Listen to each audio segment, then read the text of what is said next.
How about working full-time with a part-time contract? Yeah, you heard that right. You work full-time hours, but you are paid only for half of it. Would you take the deal? Let's say 9 to 5, Monday to Friday. Actually, Monday to Saturday.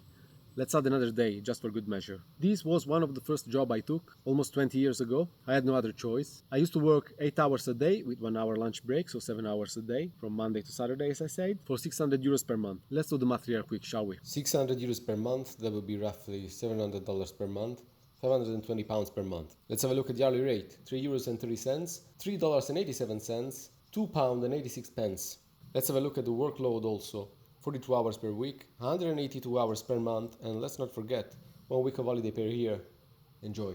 Yeah, you heard that right. And keep in mind that I was one of the highest paid worker of that company. There were people working for only half of that money, and there were people who were not getting paid on time. And I'm not talking about 1 week or 2 weeks late, but I'm talking about months, 2, 3, 4 months, even more. I was working as a press officer for this publisher, a local publisher, nothing fancy. A guy with a very heavy history of addiction, who came out of addiction, good on him, and who established this little company here in the south of Italy. You might know, or you might not know, that historically the north of Italy has always been richer and the south has been poorer. And there's always been an internal migration from the south to the north.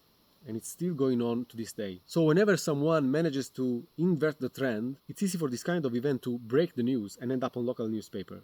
Here these companies and the CEOs that run it are celebrated as heroes. You know, they are the one who are inverting this trend of internal migration.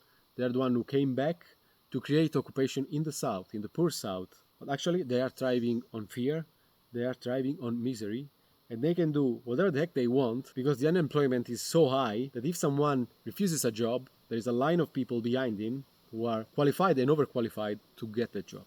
Now 20 years have gone by. I kept in touch with some of my fellow workers from that company. Some have left, some have stayed there and still work under the same conditions 20 years later. If I have to find something good in this story, is that when you are working in such unfair conditions, there's something inside of you that grows, let's say a form of rage, but a positive one, that pushes you out. So you go and live a different life. If I think about the generation of my parents, there's plenty of people who live their life in a town. They never went out. And make no mistake, I believe you can build a meaningful life for yourself, even in a small town. But the fact that I had no other choice than leaving this job so that I could build a future for myself allowed me to leave the town and eventually to leave Italy and to get some experience under my belt. Now I ended up coming back, but that's maybe a story for another video. The important thing and the good thing in all this, and the thing that I am grateful for, is that when you are pushed and when you are forced, if you have something in you that wants more, that something is gonna force you to go out, and it's gonna, in the end, make you bigger. Because when you go out and when you prove yourself in a variety of different environments, you become stronger, you become bigger, you become better in a way. I made plenty of mistakes, for sure. I have lost a great deal in the process, but all in all, it's good. All in all, whatever happened, happened. I don't regret the past, and I look at the future with hope. This is a story from the past, but not much has changed. And I talked about my most recent interview in this video that you're going to find somewhere around here. And you can see that the conditions that have been offered are not very much different from what happened almost 20 years ago.